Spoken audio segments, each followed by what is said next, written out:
Ada. Ya ayyuhallazina amanu taqullaha haqqa tuqatih wa la tamutunna illa wa antum muslimun.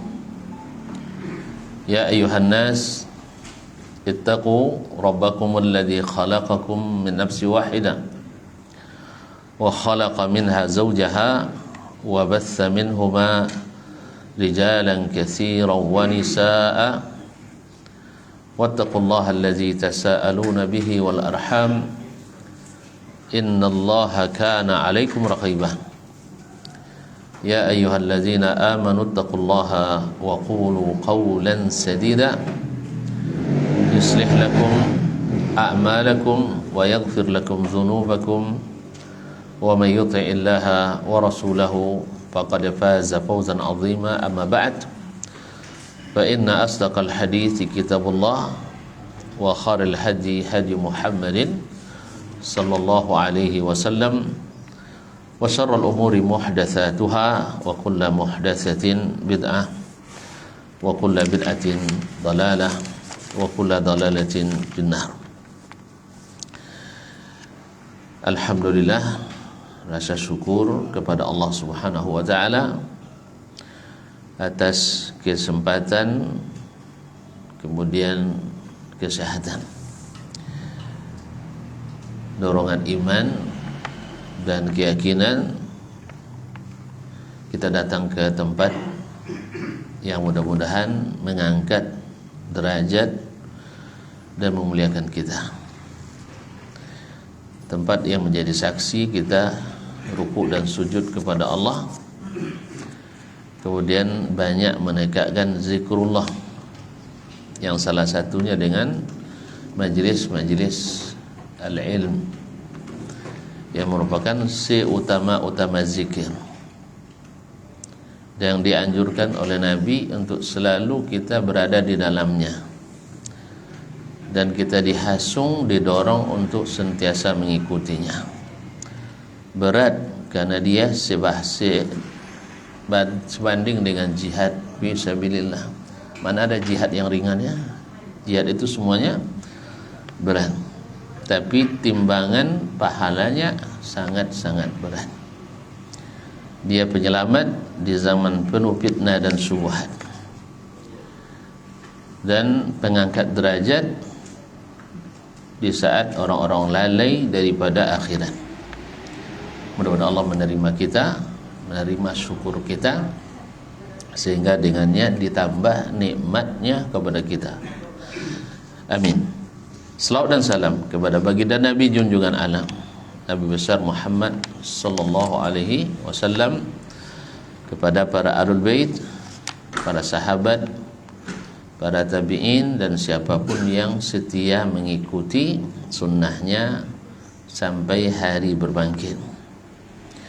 Semoga salam dan salawat kita di akhirat berbuah syafaat yang mengangkat derajat atau dijauhkan dari tempat yang terlaknat, yaitu neraka Allah Subhanahu wa taala, sehingga kita berbahagia masuk surga hendaknya. Amin.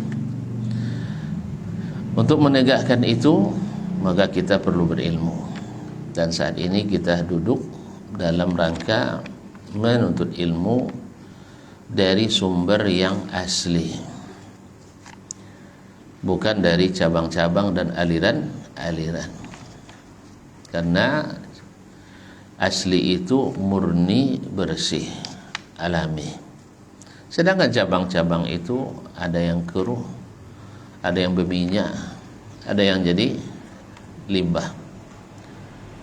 Oleh itu, seperti kata Imam Ibnul Qayyim rahimahullah, siapa yang ingin kokoh dalam ilmu dan amal, maka ambil ilmu dari sumber yang asli, min ainil ilmi.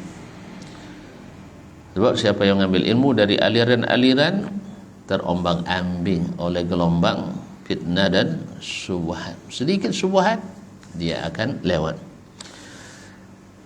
dan akan dibingungkan oleh banyak pendapat.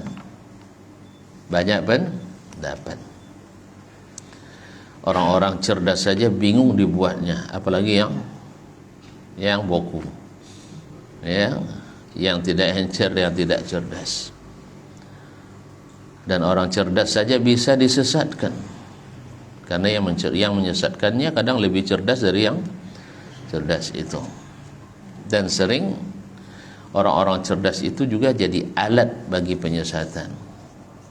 Seperti dulu Snok Higuronyi dibuat untuk menyesatkan umat Islam di Indonesia untuk kepentingan penjajah. Maka tidak heran pula nanti kalau ada orang-orang super cerdas disusupkan, lalu dia menjadi penyesat. Bisa saja dalam Islam.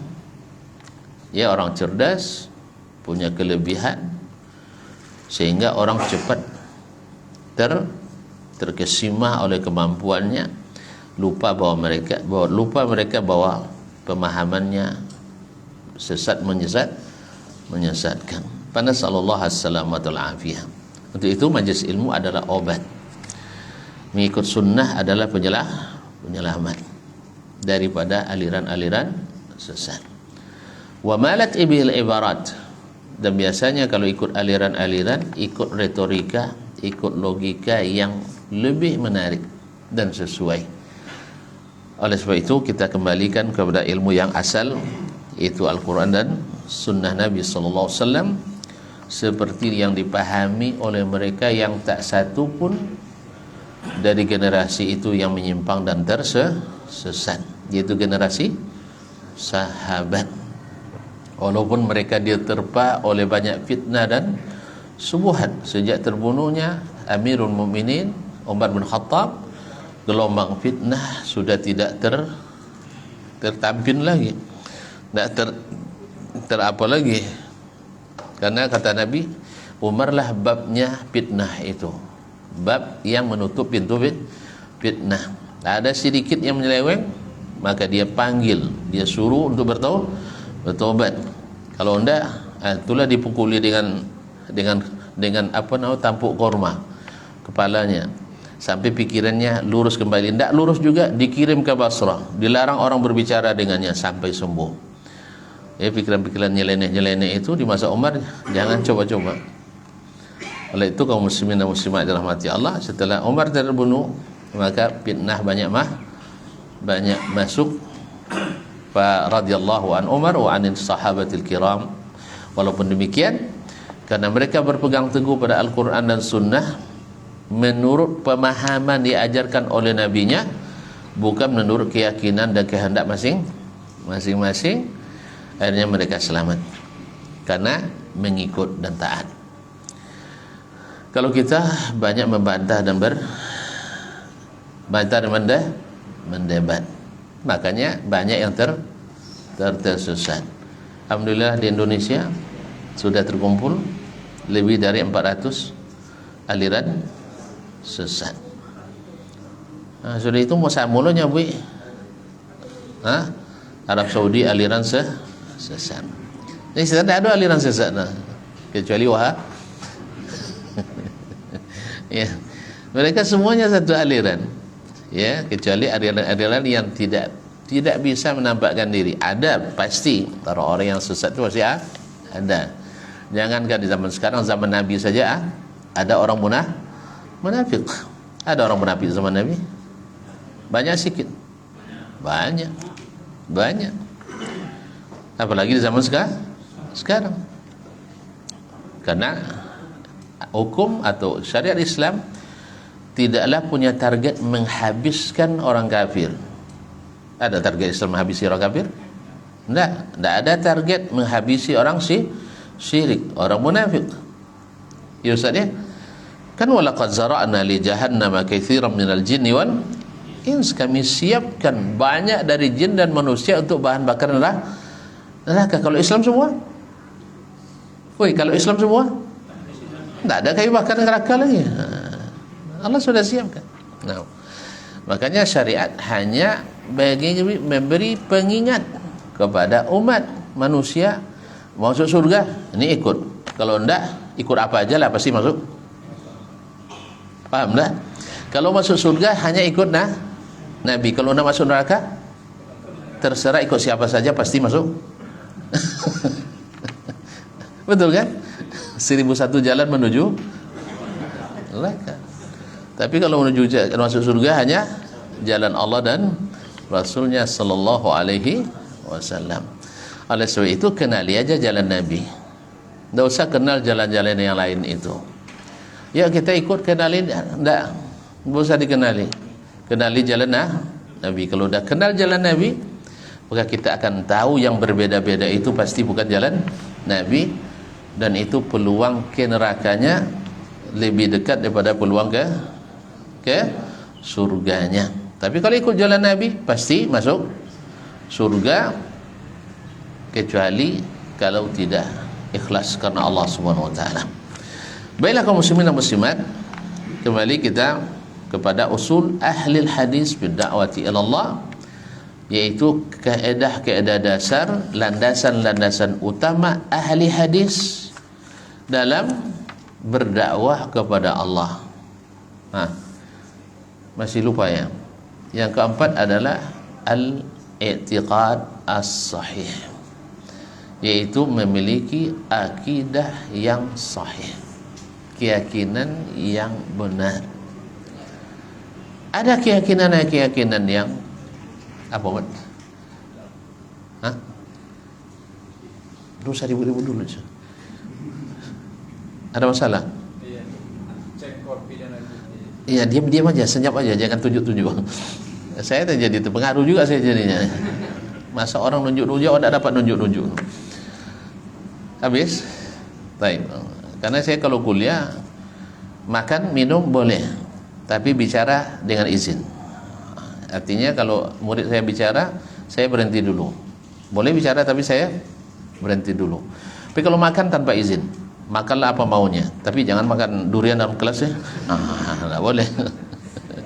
Jangan makan bakso, jangan. Yang tidak mengganggu. Atau makan kerupuk. Jadi senyap saja. Kalau tidak suka kopi, kirim saya ke belakang tanpa bersuara. Baiklah. Sampai di mana tadi? Kan hilang konsentrasi. Sampai kopi. Baik. Nanti keluar pula hadis kopi nanti. Al-i'tiqad as-sahih, keyakinan yang sahih. Apa tanda keyakinan yang sahih? Di ujung pelajaran kemarin kan dinukil dari Imam Ibnu Mandah. Masih ingat? Alhamdulillah masih lupa.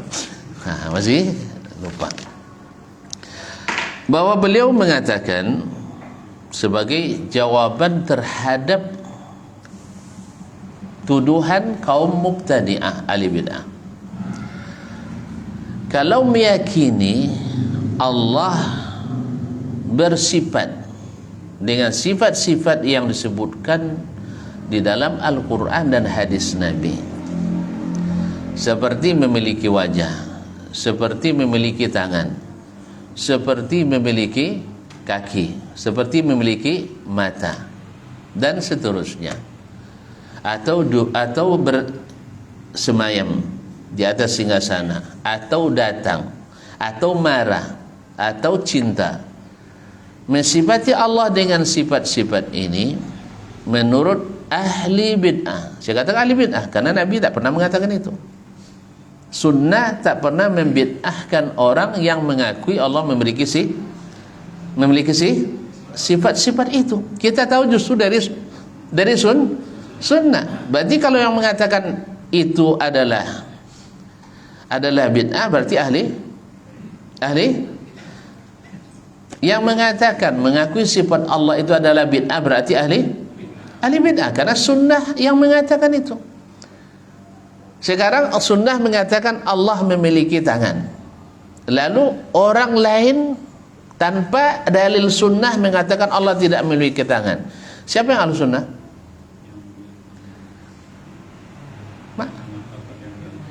Ya Allah ya Rabbi, ulang balik. Dalam sunnah sabit sahih dari Nabi, Allah memiliki tangan. Lalu ada datang syekh, kiai, haji, tuan guru si fulan, sebut nama. Tentu sebut nama, belum aja sebut nama dan tersinggung, apalagi sebut nama. Ya. Mengatakan Allah tidak punya tangan. Yang mengatakan punya tangan ikut sunnah atau mengatakan tidak punya tangan?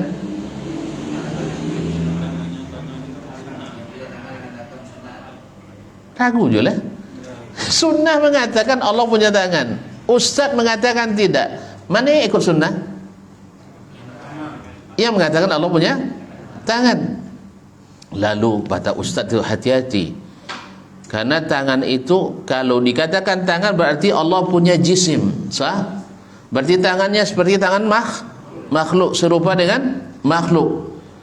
Maka kata Syekh, ini dakwah wahiyah mardudah. Ini adalah klaim lemah sekali dan tertolak, tidak ada dalil. Apa sebab? Kenapa klaim ini lemah? Ya Allah ya Rabbi, memang termasuk ngaji tahu, tidak bisa darah. Karena itu hanya pendapat. Kalau ini dalil. Mana yang lebih kuat, dalil daripada pendapat? Dalil. Jelas? Oh, kami pakai juga dalil itu, tapi maknanya lain. Sah? Maknanya tangan itu adalah kekuatan.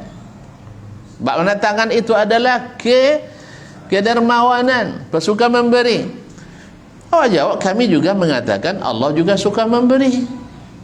Allah juga punya kekuatan, tapi tidak menafikan Allah punya tangan. Sebab kekuatan itu biasanya orang kuat kalau punya. Orang kuat masih punya. Coba potong tangan, bisa melawan lah. Makanya dia berkuasa dengan tangan. Coba bayangkan, dia berkuasa dengan tangan. Bah, pucaro tuan-tuan. Lepas ada adui pepatah yang hafal si bulan berkuasa dengan tangan besi. Apa sebut tangan besi? Saking kuatnya dia berkuasa. Naam. Tapi apakah sang penguasa ini tidak punya tangan? Ya Allah, ketika kita sebut dia berkuasa dengan tangan besi, ini tangan yang dimaksud tangan apa? Kekuasaan, sah? Tapi ketika kita katakan dia punya kekuasaan yang sangat kuat seperti besi, apakah kita menafikan dia punya tangan? Gitu ya? Gitu. Paham maksud saya? Menakwilkan salah satu makna dengan kekuasaan tidak harus menafikan makna asli. Jadi kalau antum katakan Allah pemurah, iya. Allah kuat, iya. Tapi Allah punya tangan, iya. Sebab apa? Sebab apa? Karena itu ada dalam dalil.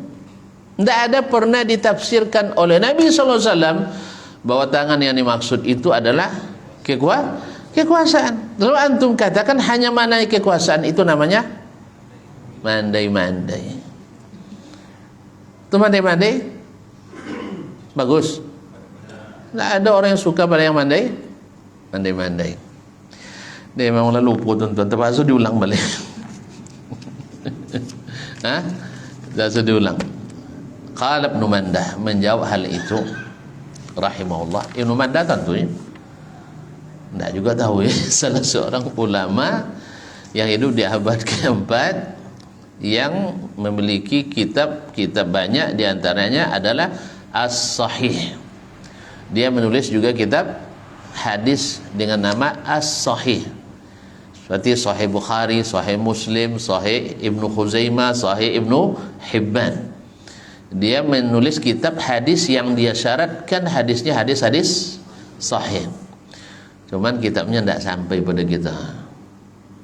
Tapi hadisnya sampai tidak? Di mana tuh tahu? Hah? Wih, di mana? La ilaha illallah. Tidak satu pun hadis itu hilang dari umat Islam, seperti kata Imam Asy-Syafi'i rahimahullah. Tidak satu pun hadis itu hilang. Sebab kalau hadis ada yang hilang, tidak terjaga agama. Padahal Allah berjanji menjaga agama ini. Kalau terjaga agama, otomatis tak satu pun yang kurang atau yang hilang. Paham? Kitab orang tu boleh hilang, tapi ilmunya, ya Allah, ilmu hadis yang ada di dalamnya boleh hilang? Tidak, sebab yang lain meriwayatkannya.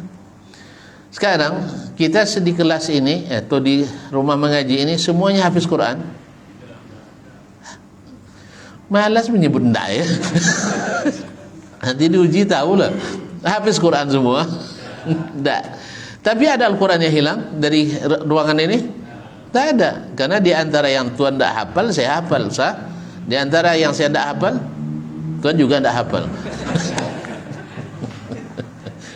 Kalau gitu banyak hilang. Jadi kitab beliau memang tidak sampai. Tapi hadis-hadis yang diriwayatkan dalam kitab itu sampai melalui ulama yang lain, bahkan melalui beliau sendiri. Karena ilmu orang dulu kalau tidak ditulis dihafalkan, tidak ditulis tapi dihafalkan.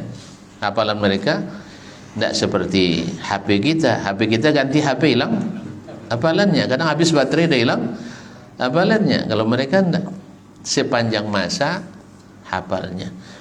Wallahu musta'an. Tadi apa kata beliau? Dia Abul Qasim Al-Asbahani dalam kitabnya Al-Hujjah fi Bayanil Mahajjah. Bagi yang mau merujuk di halaman juz 1 halaman 93. Apa kata beliau? At-tamtsilu wat-tashbihu la yakunu illa bit-tahqiq. Mengatakan sesuatu tamsil sama persis dengan sesuatu yang lain, wat-tashbihu atau serupa. Apa beda sama dengan serupa? Sama dengan serupa. La ilaha illallah.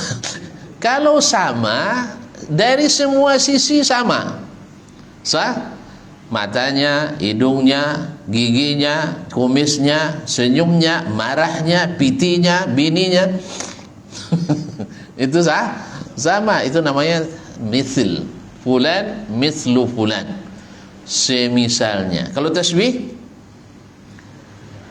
fulan yusbihu fulanan, serupa, wajahnya serupa, tapi takinya tidak sama.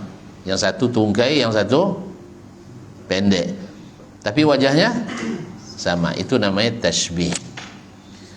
Tamsil, tentu kan belajar tahsin ma. Ada idgham mutamatsilain, ada idgham dun baju mutamatsilan, idgham huruf yang sama, makhrajnya sama, sifatnya. Ada idgham mutasyabihaini, yang sama makhrajnya tapi tidak sama sebagian sifatnya. Itu namanya idgham mutasyabihaini. Rujuk ilmu tajwid nanti. Baik. Ini tamtsil sama dari semua sisi, tasbih sama dari sebagian sisi. Mengatakan sesuatu itu sama atau serupa, paham? Mengatakan botol ini sama dengan botol lain lagi, tidak ada ya. Baru bisa kita kan sama atau serupa, la yakunu illa bitahqiq, kecuali setelah dihadapi langsung. Bitahqiq artinya kita buktikan. Gimana cara membuktikan dia sama? La ilaha illallah. Nak membuktikan Dasman sama dengan Usman, gimana cara membuktikannya? Ditegakkan dua orang itu di depan kita bersama, woi. Gimana caranya? Suruh Dasman tegak, suruh Usman tegak. Lalu tengok, kalau perlu diukur hidungnya, sama besarnya, diukur alisnya, sama panjangnya, sama tebalnya, diukur giginya, ditimbang beratnya, baru kita katakan ini sama dengan ini. Sah? Atau tidak sama tapi serupa. Yang serupa hanya misalnya waktu marahnya sama, mirip. Tapi pas waktu tidak senangnya beda. Ini namanya serupa. Sebagian sifatnya sama. Taib? Paham? Nah, sekarang ketika mengatakan ini sama dengan Allah, kalau dikatakan bertangan mesti sama dengan makhluk. Bisa enggak dibuktikan? Bisa enggak dibuktikan? Kalau enggak bisa dibuktikan, gimana antum memastikan? Karang-karang. Sah? Ini namanya mandai-mandai. Maka Syekh bilang wala yakunu bittifaqil asma'. Tidak mungkin mengatakan asal sama namanya sama. Asal sama namanya sama bentuknya. Ama awak sama, ayok sama bentuk. Kan tak lah. Kan tak sama. Kan kemarin saya contohkan mantu tu lupa ya. Ketika ada mahasiswa saya tawarkan, mau tak jadi menantu saya? Mahasiswa bukan mahasiswi. Ragu dia. Tahu tak tuan kenapa dia ragu? Jangan-jangan anak ustaz mirip dengan ustaz. Tentu ragu dia nerima sahih. Kenapa? Dia belum mentahqiq, belum bisa buktikan, belum ketemu dengan anak saya. Kalau sempat ketemu sama anak saya, pasti dia yakin yakin menolak. Kenapa? Anak saya laki-laki. Tapi karena dia tidak tahu, tidak pernah mentahqiq, tidak pernah membuktikan, akhirnya dia ragu. Diiyakan, salah iyakan pula nanti. Tak diiyakan, rugi pula. Jangan-jangan dia bentuk ibunya kan? Mana tahu? Kan begitu kan? Ada yang mirip orang tuanya, ayahnya, ada yang mirip ibunya. Nak ditolaknya, salah pula nanti. Jangan-jangan cantik sekali anaknya. Nak diterima, jangan-jangan bentuk ustaz, kecewa. Nah, jadi oleh sebab itu akhirnya ragu dia. Nah, keraguan inilah yang membuat orang itu tidak menerima. Jelas ya? Jadi la yakunu illa bitahqiq. Wa inna ma wafaqa ismun nafsi isma nafsil insan. Allah menyebut dirinya nafs, dan Allah menyebut manusia juga punya nafs, jiwa. Allah punya jiwa, manusia punya jiwa. Allazi sammahu Allah nafsan manfusa, disebut dengan jiwa yang diberi nyawa. Apa kata Allah Subhanahu wa taala? Kita kullu nafsin dha'iqatul maut. Ayat tentang Nabi Isa alaihissalam, ta'lamu ma fi nafsi wala a'lamu ma fi nafsik. Engkau ya Allah tahu apa yang ada dalam jiwaku, dan aku tidak tahu apa yang ada dalam jiwamu. Isa, Allah sendiri mengakui Isa punya nafs, punya jiwa. Allah sendiri juga punya nafs. Apakah sama? Apakah sama? Bahkan orang-orang yang mengingkari Allah punya tangan, Allah punya wajah, dan seterusnya, mengatakan Allah juga punya nafs, punya jiwa. Maka ketika bicara tentang kalamullah, Allah berbicara, mereka bilang kalamun nafsi, nafsi, kalam dalam jiwa Allah, dalam hati Allah. Allah punya hati rupanya ya. Berarti sama juga dengan hati. Kena jebakannya, kena jebakannya sendiri. Jadi kemanapun mereka lari, pasti ada ada ranjau-ranjau yang menghancurkan. Makanya kita tidak lari dari kenyataan, sebab berita benar datang dari Allah dan Rasul sallallahu alaihi wasallam. Pembuktian tidak ada di sini. Sama dengan masalah bid'ahnya. Sama dengan masalah bid'ah, kan banyak syubhannya. Bid'ah ada yang hasanah. Di dunia tidak bisa dibuktikan sih. Karena bisa saja yang bikin bid'ah itu jadi wali pula dia. Ada yang bikin bid'ah jadi wali? Ada yang menjadi wali? Banyak wali syaitan kadang. Wali syaitan, dia bisa melakukan hal-hal yang aneh dan ajaib. Contoh, Tuak pergi Jumat lah Tuak. Dululah kalian saya nanti ke Mekah. Awak bangkit jam 11.30, dia berangkat setelah kita. Tiba-tiba pas pulang Jumat, lah makan dah Tuak mah. Iya, saya dah pulang duluan katanya. Dulu tak kicu juga ya. Saya sebut enggak ada TV kabel dah. Enggak tahu bahwa di sana orang masih sarapan pagi. Iya, waktu Jumat di sini di sana masih jam 7 pagi. Jam 8 pagi lah ya, jam 12 sekarang kan. Udah berarti 8.30. Terus selesai jam 1 di sana baru jam 9. Itu Jumat mananya? Oh, pokoknya di bawah kolong jembatan Cawang atau di Kali Ciliwung. Nah, jadi begitulah wali itu, tapi wali syaitan. Karena kita tidak bisa membedakan mana waliur rahman, mana waliur syaitan. Asal ada kejadian aneh dianggap wali. Mati Dasman, lewatlah Usman dalam keadaan takutnya. Kalau udah mati orang takut sama kita. Coba ya kan, orang-orang yang ngancam-ngancam, misalnya awak dia waktu hidup diancamnya kan, pas udah mati takut dia lewat kuburan kita. Harusnya takut kepada yang hidup, tapi yang mati yang ditakutinya. Lewat dia malam-malam nampak asap.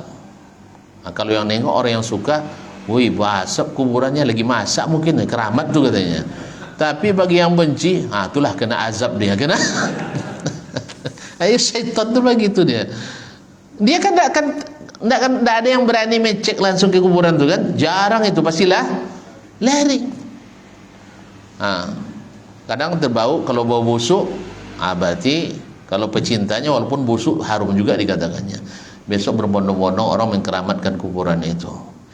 Nah itulah syaitan main. Disinilah penting kita berilmu. Nah, bolehlah andai pun tercium bau harum, kita tidak akan menjadikannya kuburan keramat tempat meminta, tapi kita katakan mudah-mudahan itu tanda berita gembira dia sebagai orang saleh. Enggak, kalau orang lain enggak, langsung jadi kuburan keramat, jadi destinasi wisata, menjadi sumber PAD, penghasilan asli dayen. Bukan pemerintah, asli dayen. Itu kan dana non budgeter tuh, tidak masuk dalam APBD APBN, tapi jadi pendapatan yang ilegal dan ilhalal. Nah, Allah Ustaz. Masuk azan dulu.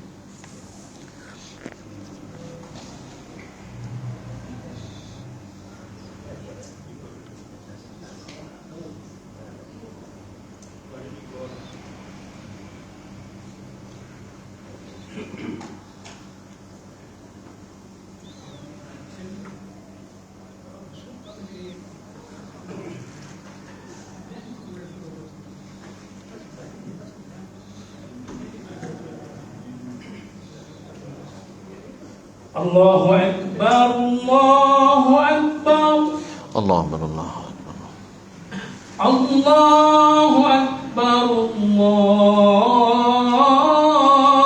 Akbar, Allahu Akbar. Asyhadu an la ilaha illallah, Asyhadu an la ilaha illallah, Asyhadu an la ilaha illallah,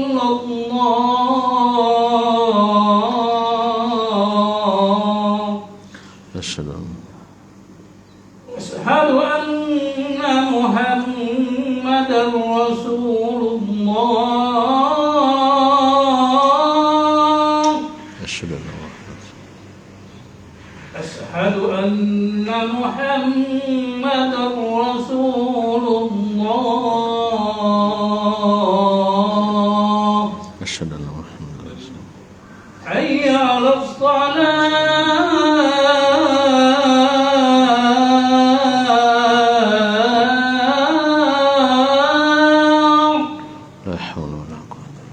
hayya 'alas salah,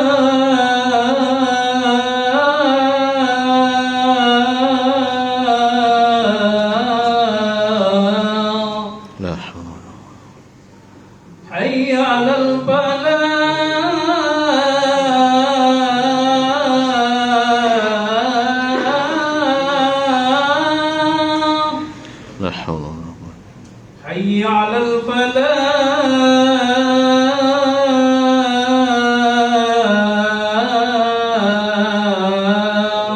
La haula wala الله أكبر الله أكبر quwwata. Allah Allah. لا إله إلا الله Wa nashhadu an la ilaha illallah. Allahumma salli ala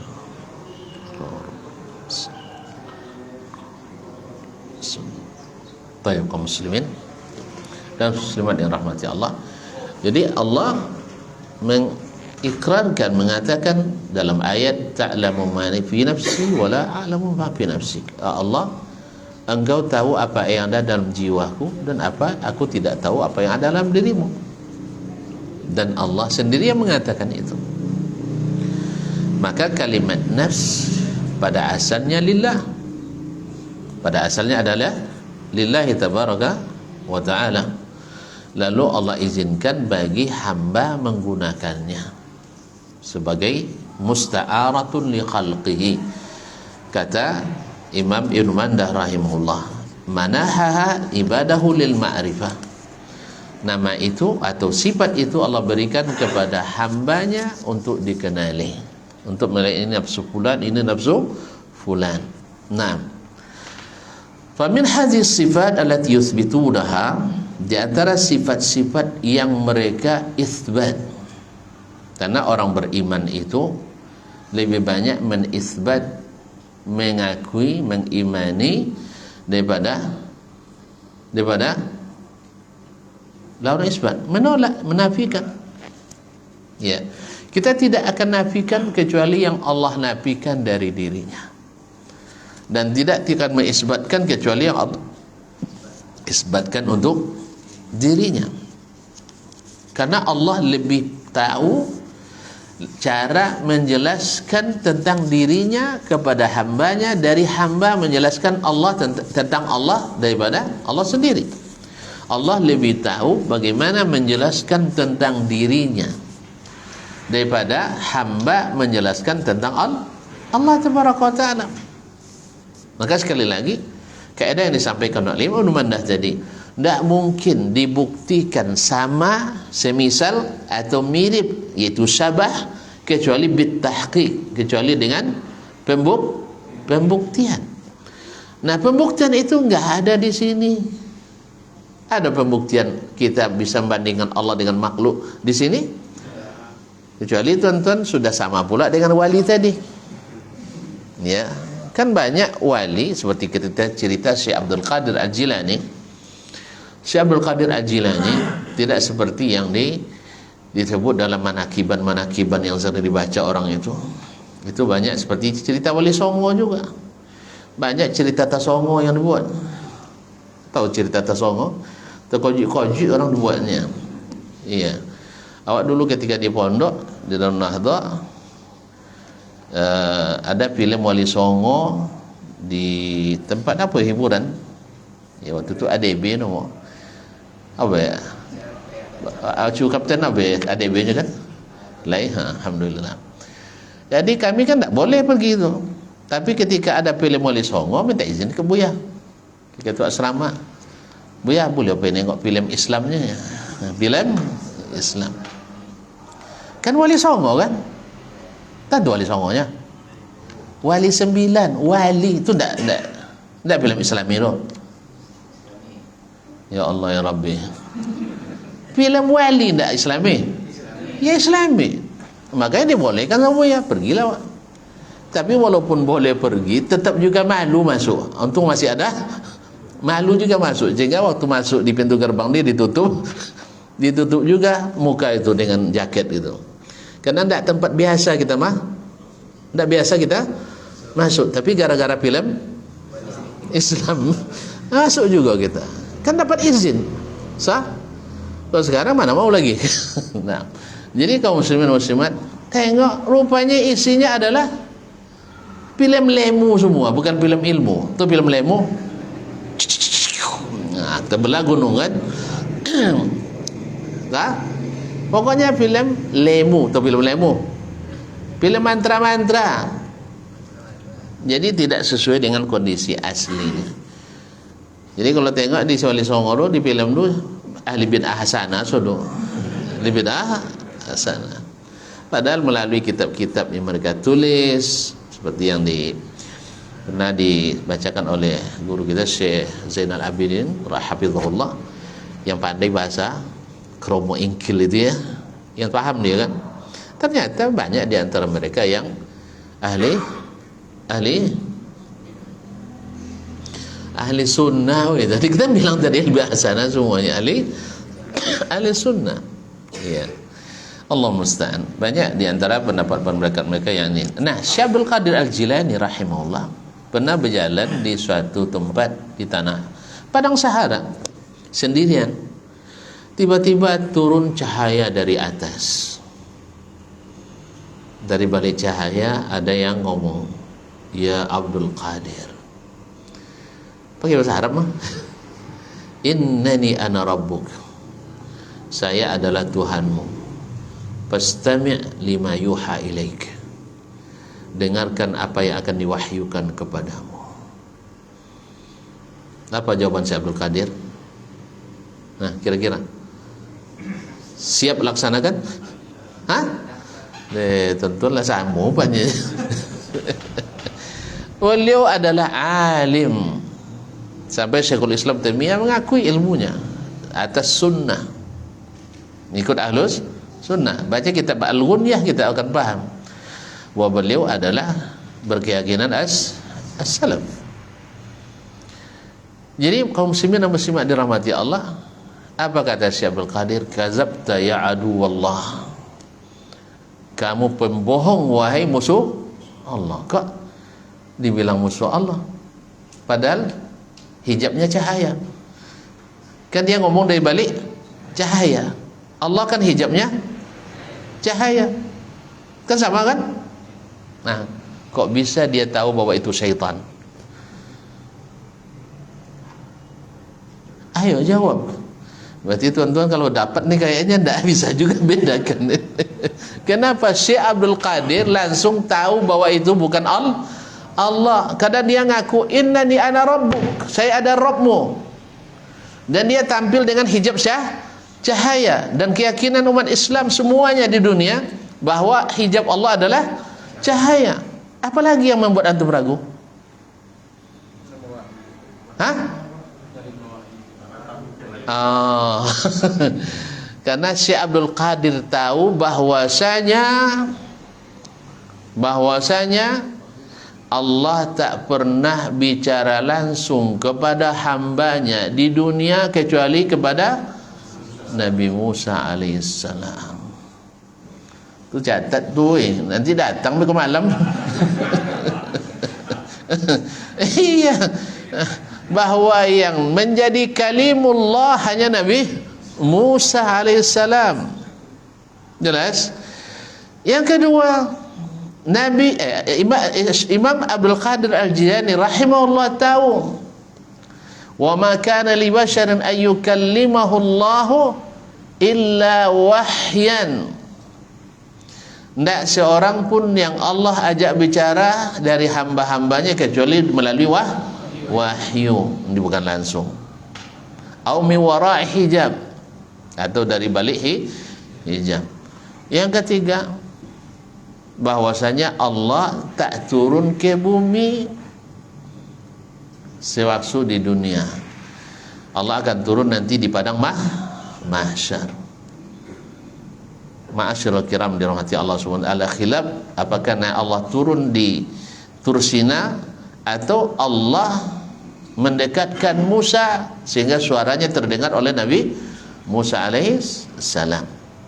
Ada yang mengatakan bahwa Allah Subhanahu wa taala tetap di arsy tapi suaranya didengarkan ke Musa alaihi salam.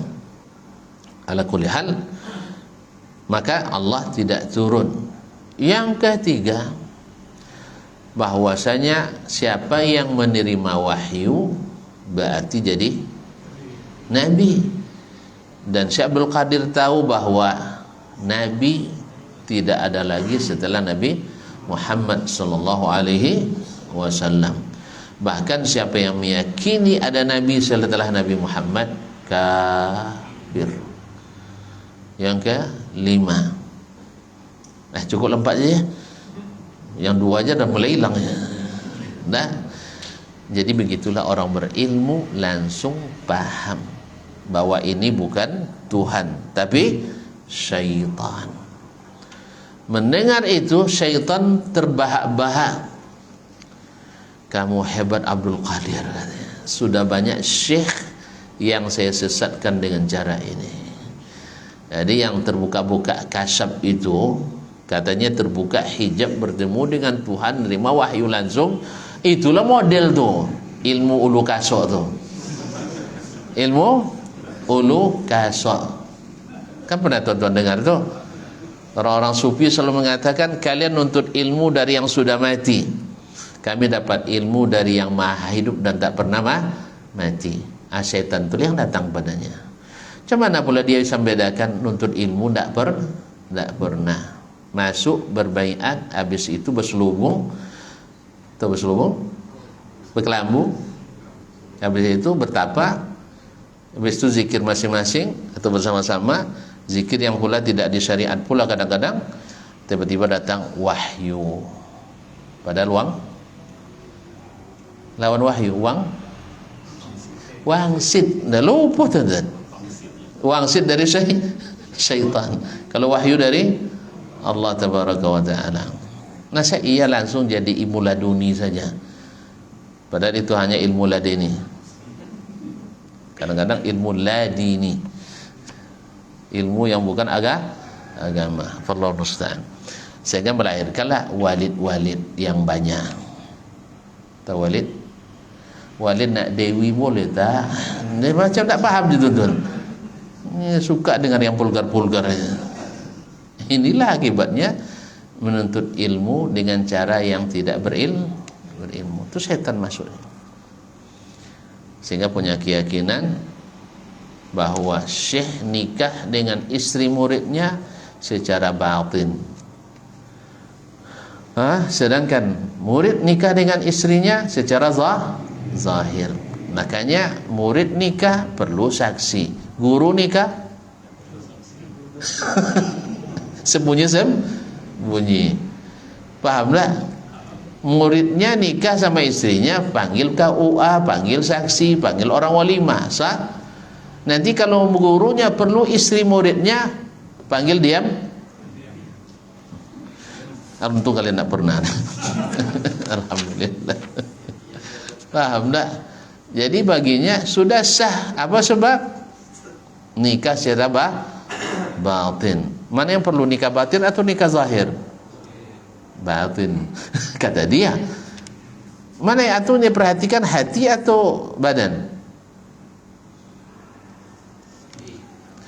Yang diperhatikan oleh hati kita atau badan kita? Apa cara? Hadis sejelas itu, innallaha la yanzuru ila ajsadikum wala ila suwarikum walakin yanzuru ila qulubikum wa amalikum. Allah tak memperhatikan penampilan kalian, rupa bentuk kalian, tapi Allah perintahkan adalah hati dan amal kalian. Itu aja Pak yang jawabnya. Jadi makanya batin lebih menentukan daripada zahir. Paham? Orang munafik tampilannya luar biasa, sah, tetapi hatinya binasa. Makanya diterima tidak Islamnya? Diterima tidak imannya? Tidak. Paham? Jadi bagi Syekh Walid tadi, nikah batin lebih lebih mengikat daripada nikah zahir. Makanya istri-istri muridnya adalah istri-istrinya juga. Pakai ayat Quran doang. Cuma tafsirannya tafsiran hawa nafsu. Falamma qada Zaidun minha wataran zawwajnakaha. Setelah Zaid selesai urusannya dengan Zainab, kami nikahkan engkau dengannya. Berarti yang menikahkan Syekh dengan istri muridnya adalah Allah katanya. Padahal ayat itu tidak seperti itu. Ayat itu setelah Zainab ditalak oleh Zaid bin Haritha Al-Khudai sampai iddahnya, Nabi hendak melamar tetapi ragu sebab dia mantan menurut kebiasaan jahiliyah, karena Zaid anak angkat. Akhirnya Allah Subhanahu wa taala yang tanggulangi langsung.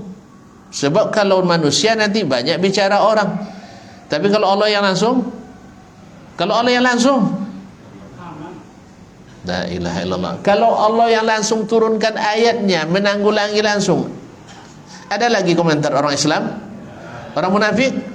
Ya munafik iyalah. Orang-orang Islam enggak. Paham tak? Sampai hari ini pun menjadi kisah menjadi subuhatnya bagi orientalis. Nah, orang-orang munafik, orang-orang Syiah. Tapi orang beriman tidak. Allah yang menikahkannya langsung. Cuman bagi ahli subuhat dan ahli kesesatan menjadikannya budak titian. Ambang belah. Dah lupa lagi istilah ambang belah. Masih ingat? Masih? Nah, Allah untuk melegalkan orang-orang yang menikahi mantan istri anak angkatnya. Paham?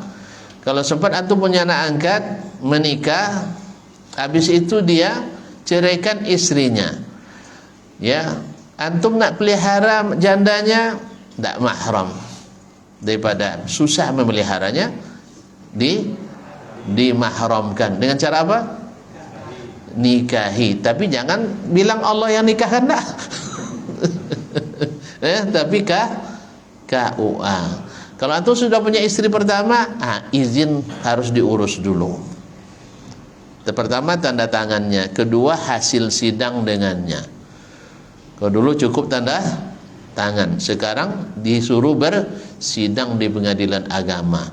Dan Pak Hakimnya pasti cecar dia dengan pertanyaan menakut-nakuti.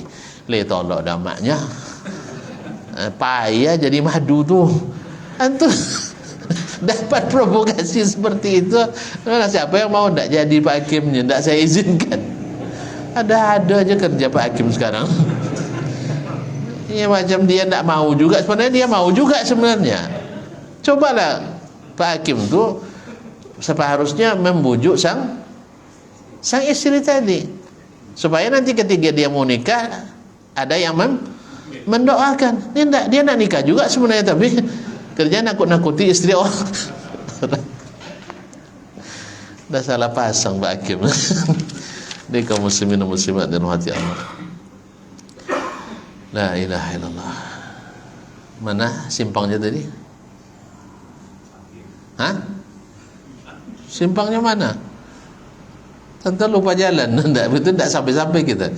Yaitu bahwasanya nama yang ada dalam Al-Quran dan hadis atau sifat-sifat itu, Allah, an-nafs itu awalnya sifat Allah, lalu diberikan pada mana?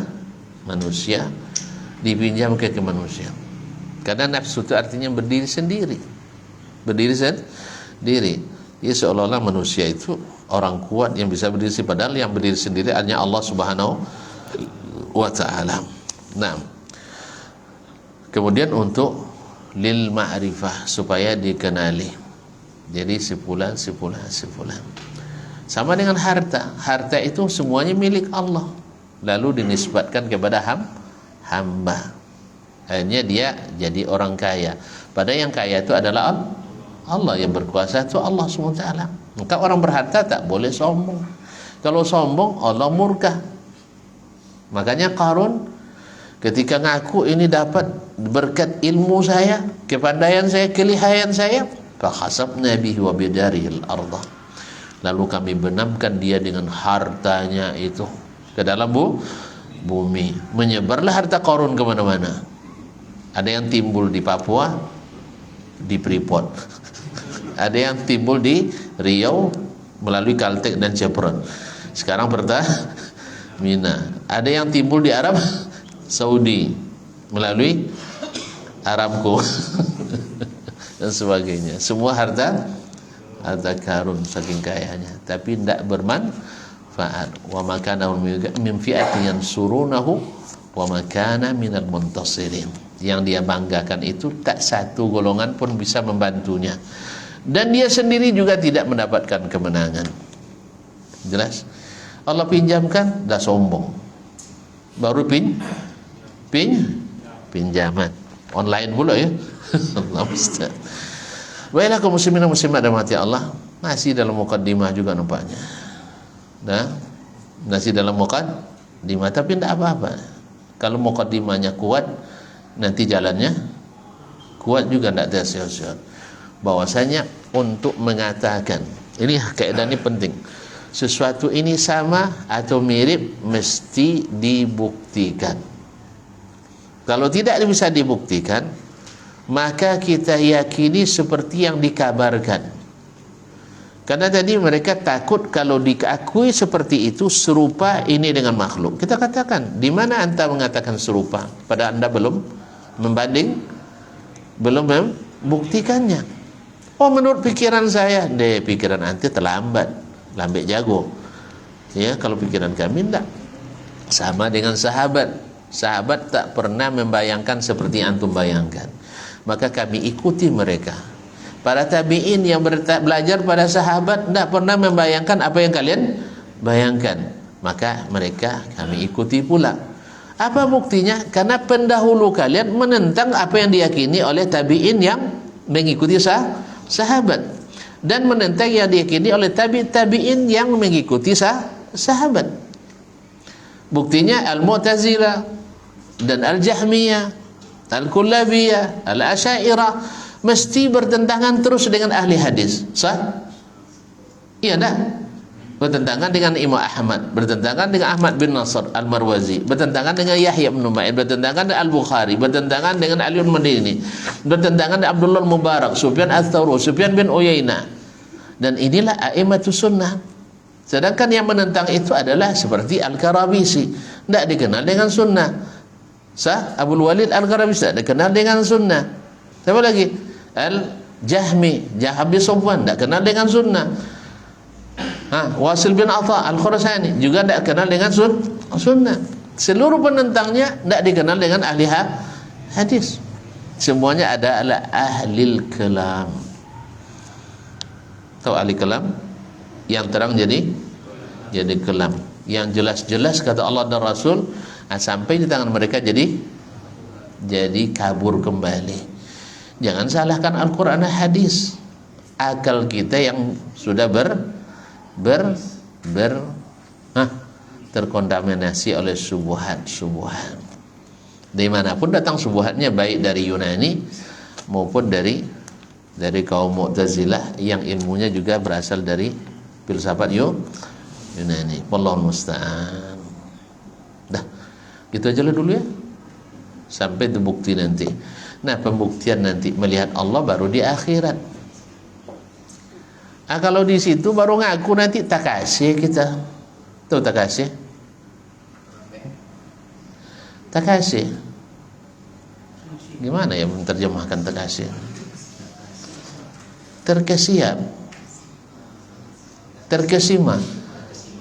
Oh iya, rupanya ya katanya. Kan itu lagi kan? Nggak dapat nengok orang. Orang lain dapat nengok. Karena kita katakan kita akan melihat Allah sebagaimana yang terdapat dalam hadis-hadisnya. Ada bahkan dalam ayat Al-Qur'annya. Wujuhu yawma idzin nadhira ila rabbiha nadhira. Wajah hari itu berseri-seri kepada Tuhannya melihat. Taib.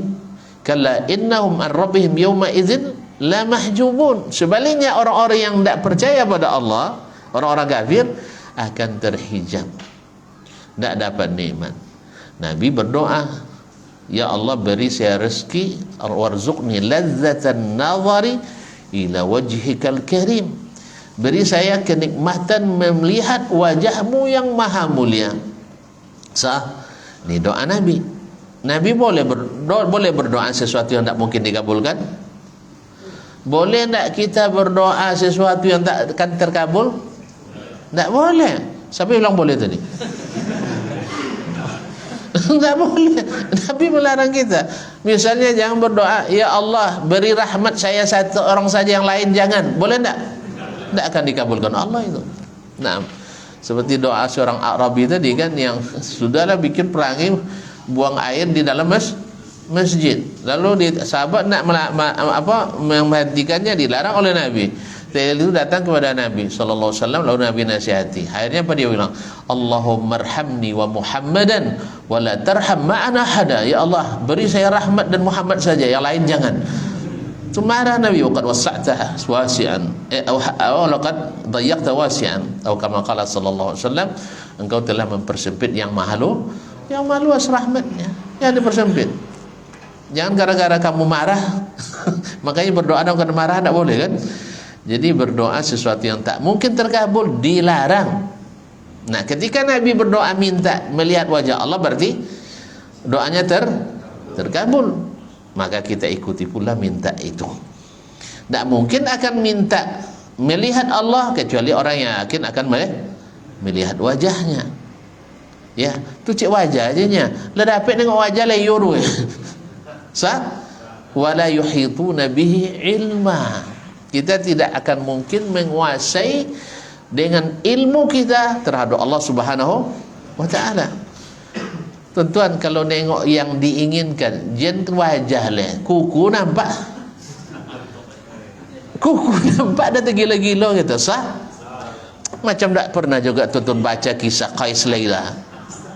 Qais Laila, tahu ingat Majnun Laila? Dinding-dinding rumah yang sudah tinggalkan Laila didu-du semuanya. Sah? Dinding-dinding rumah. Terbayang sama dia si Laila. Padahal Laila itu sebanyak yang sama Laila, lebih cantik Laila masih banyak kan? Sah? Nikmatnya Laila, wih, kecil sekali. Tapi nikmat melihat wajah Allah lebih nikmat dari surga. Jadi diremehkan pula hanya wajah saja. Sebab dalam Al-Quran, dalam hadis sebutkan akan melihat wajah Allah SWT. Dan wajah itu adalah majma'ul jamal, seperti kata Imam Asyuti rahimahullah, dalam konteks melamar anak gadis atau melamar calon istri, yang dilihat apanya? Tasnya. Iya, dia mata duitan juga tuan-tuan. Yang dilihat apanya? Wajah dan telapak tangan. Jadi kalau lutut ni wajah dan telapak tangan, sebab wajah simpul-simpul kecantikan. Orang kalau lihat cantik orang, wajah mak cantik tinju, tak ada orang bilang gitu. Cantik wajahnya seperti rembulan. Pandang tak? Tapi kalau melihat kesuburan badan, lihat telapak tangan. Kalau telangannya berisi, berarti insyaallah kata Imam Nawawi ini. Nah, kalau lebih detailnya baca Wasfun Nisa oleh Imam Asyuti. Tidak usahlah baca, dah terlewat dah. Tidak usahlah, biar aku saja, kalian tak akan tahan. Kalian takkan sanggup. Biar aku saja. Nah, jadi Wasfun Nisa. Jadi tangan itu kata Imam An-Nawawi rahimahullah, Nawawi kan tak nikah tapi dia tahu. Awak nikah tapi tak tahu. Lihat tangannya. Kalau subur berarti subur badannya. Kalau tidak subur berarti badan tidak subur. Ini rahasia ibu-ibu ni ya. Kita bongkar di sini. Karena tak ada ibu-ibu ya. Ada, astagfirullahaladzim. Dilihat orang juga. Ya tak apa-apa memang gitu. Kata Imam An-Nawawi rahmatullahi alaih. Oleh itu kaum muslimin dan muslimat, makanya jangan dipegang-pegang tangan perempuan itu. Jangan bilang tidak ada nafsu, cerita aja tuh. Masa iya kiai tidak ada nafsu? Buktinya 24 kena. Tidak tahu, alhamdulillah. Kan banyak kasus. Katanya kiai salaman sama santriwati tidak ada nafsu, tiba-tiba hilang 20. Allah musta'an. Tidak ada cerita, tidak ada nafsu. Nafsu itu di dalam, sehingga tidak terdeteksi. Kalau betul-betul nanti ketika mau salaman sama anak gadis itu pasang alat detektor nafsu. Nah, kalau memang tidak ada goyang ampirnya berarti tapi saya tidak percaya. Pasti beda salam dengan laki-laki dan wanita, bukan pria lagi. Laki-laki dan wanita pasti beda. Sahih. Kalau antum sudah tidak bisa lagi membedakan tangan jantan, tangan betina, ini sudah mati rasa. Perlu ke dokter. Lalu ke dokter on klinik nih. Allah musta'an. Kalau tidak ada rasa lagi, berarti sudah mati rasa atau kurang perasa. Pasti merasa, cuman hanya hawa dan nafsu berbicara. Akhirnya hadis dan sabda Nabi SAW diputar balikkan terus. Jelas, ada yang bilang hadisnya tidak sahih lah, ada yang bilang hadisnya begini-beginilah, ada pula yang mencoba Nabi saja pernah pegang tangannya oleh seorang budak wanita. Dia lupa menterjemah bahwa jariyah dalam bahasa Arab itu adalah dua makna, budak wanita dan anak perempuan yang belum balik. Kalau belum balik namanya jariyah. Jelas?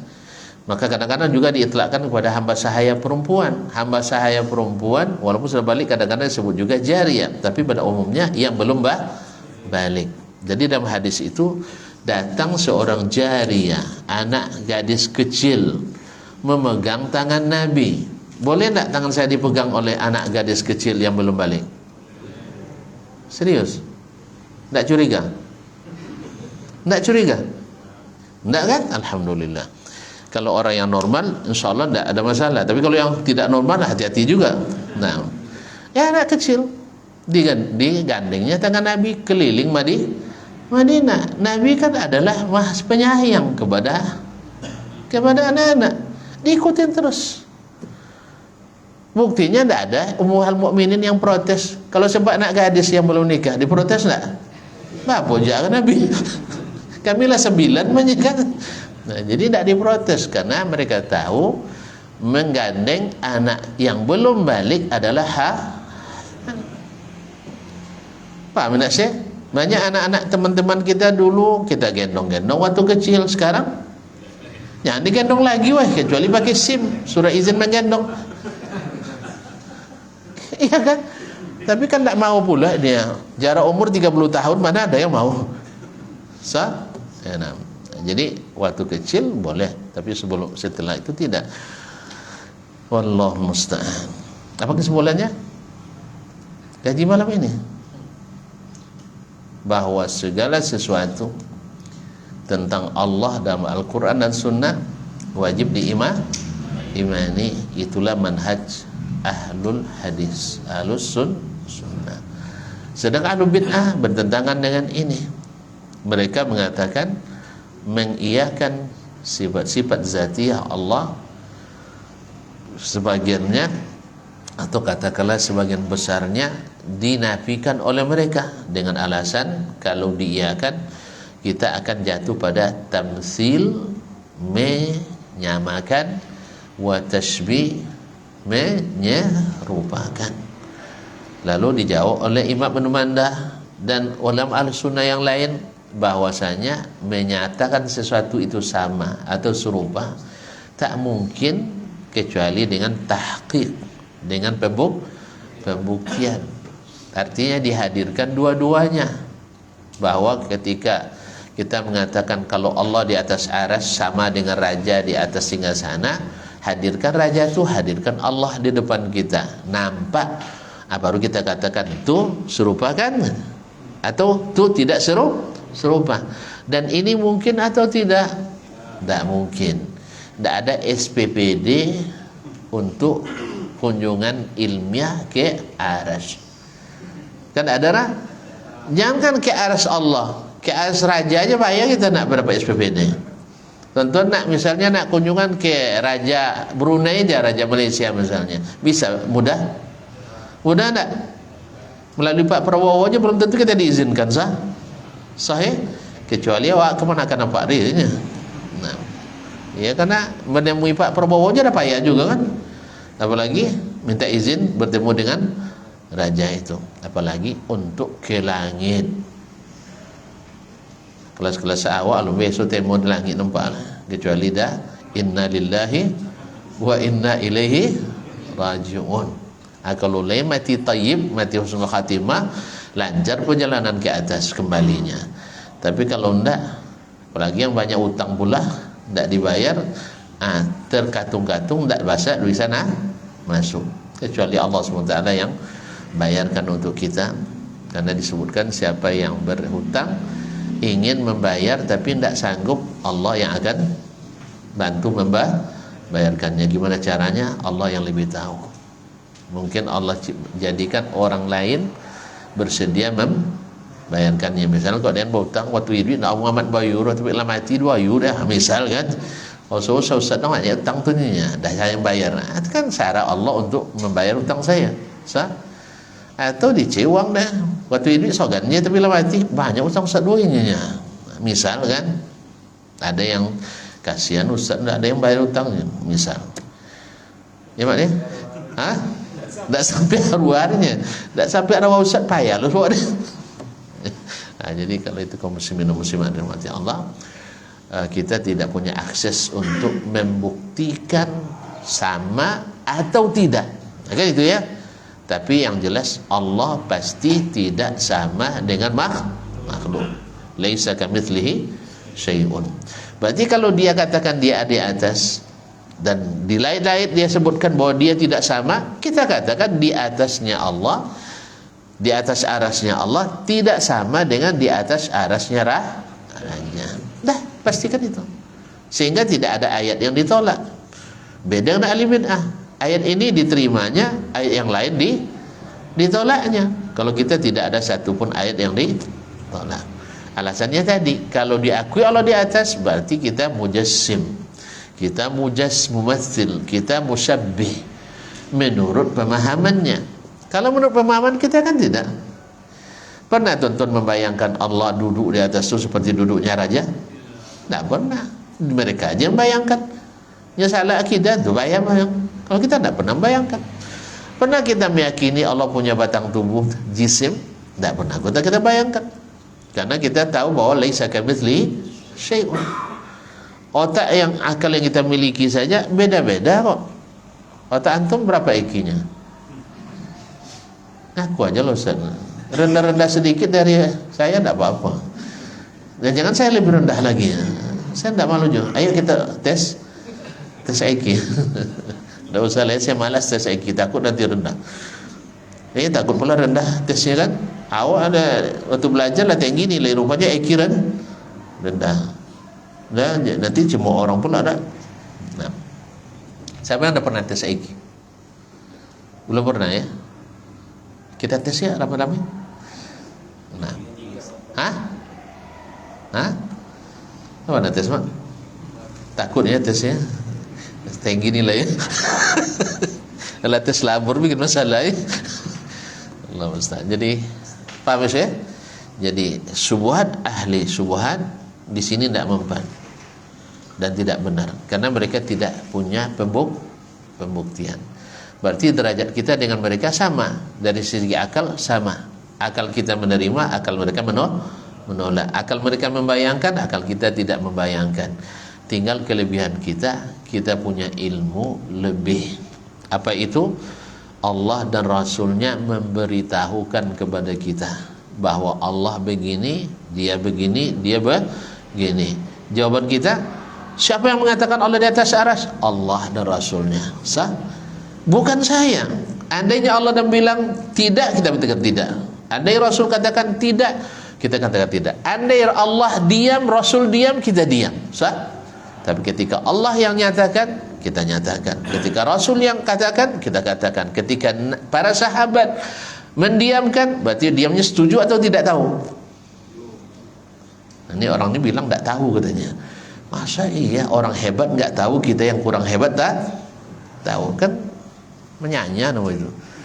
Jadi oleh sebab itu kaum muslimin dan muslimat dirahmati Allah, maka kita nyaman dengan keyakinan Ahlus Sunnah yang mengikut sunnah, bukan mengikut sunnah aliran asli warisan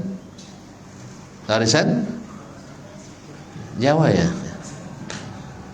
Jika warisan tradisi turun temurun.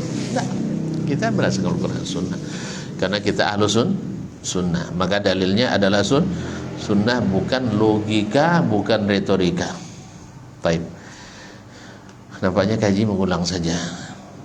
Tapi pengulangan ini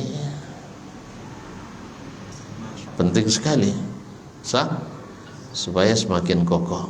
Nanti kita sebutkan di antara contoh yang disebutkan oleh para ulama, yang disebutkan Al-Quran Sunnah, disebutkan oleh para ulama dan diingkari oleh ahli bid'ah, dan dia adalah keyakinan Ahlus Sunnah. Wallahu ta'ala alam. Wa sallallahu ala nabiyina Muhammad sallam. Karena belum selesai, tidak ada tanya jawab dah. Yang kedua, kalau banyak tanya nanti panjang jawab. Akhirnya saya tidak bertanggung jawab. Baik, sampai jumpa kembali dengan izin ilahi. Wa subhanakallah bihamdik, asyhadu an la ilaha illa anta astaghfiruka wa atubu ilaik. Wassalamualaikum warahmatullahi wabarakatuh.